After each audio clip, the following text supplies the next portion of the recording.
महापालिका निवडणुकीमध्ये अनेक ठिकाणी पक्षाच्या अधिकृत उमेदवाराच्या विरोधात नाराजांच्या बंडखोरीनं वातावरण तापल्याचं आपण सर्वांनीच पाहिलं।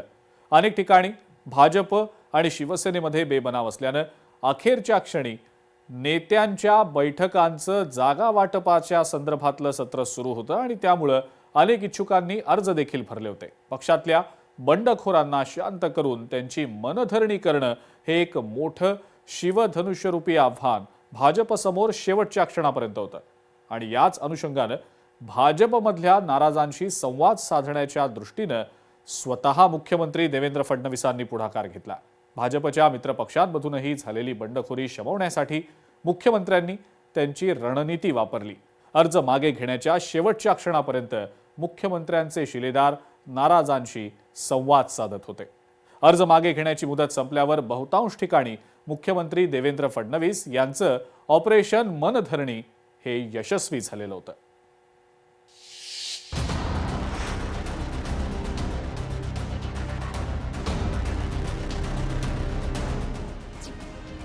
मुख्यमंत्री फडणवीसांचे ऑपरेशन मनधरणी यशस्वी।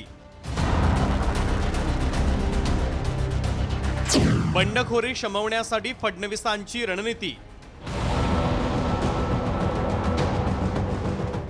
बंडोबांना शांत केल्यामुळे भाजपची मोठी डोकेदुखी दूर। मुख्यमंत्री फडणवीस यांच्याशी थेट बंडखोरांचा संवाद। महापालिकेत सत्ता मिळवण्याचं एकच ध्येय उराशी बाळगत मुख्यमंत्री देवेंद्र फडणवीस यांनी त्यांची खास शैलीतील रणनीती वापरत ऑपरेशन मनधरणी यशस्वी करून दाखवलं। बंडोबांना शांत केल्यानं पक्षाची मोठी डोकेदुखी दूर झाली आहे। सत्ताधारी आणि विरोधी पक्षांना यावेळेस मोठ्या प्रमाणावर नाराजीचा आणि बंडखोरीचा सामना करावा लागला। यावेळेस भाजपमध्ये इच्छुकांची भाऊगर्दी होती, त्यामुळे साहजिकच नाराजांची संख्याही मोठी होती।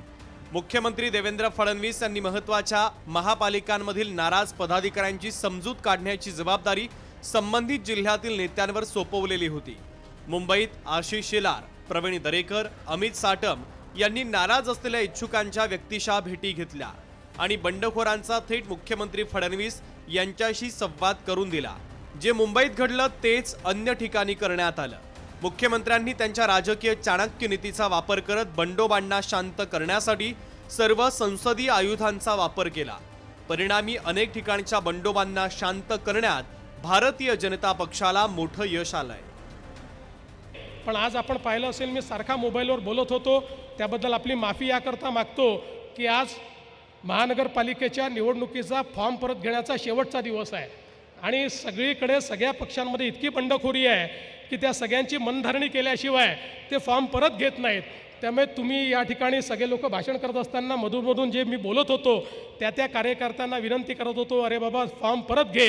त्यामुळे मी थोडी ही दृष्टता केली आणि या ठिकाणी फोनवर बोललो, त्याबद्दल आपल्या सर्वांची मी क्षमा मागतो। नाराज बंडखोरांची संख्या जास्त असल्यानं त्याचा पक्षाला मोठा फटका बसण्याची दाट शक्यता होती।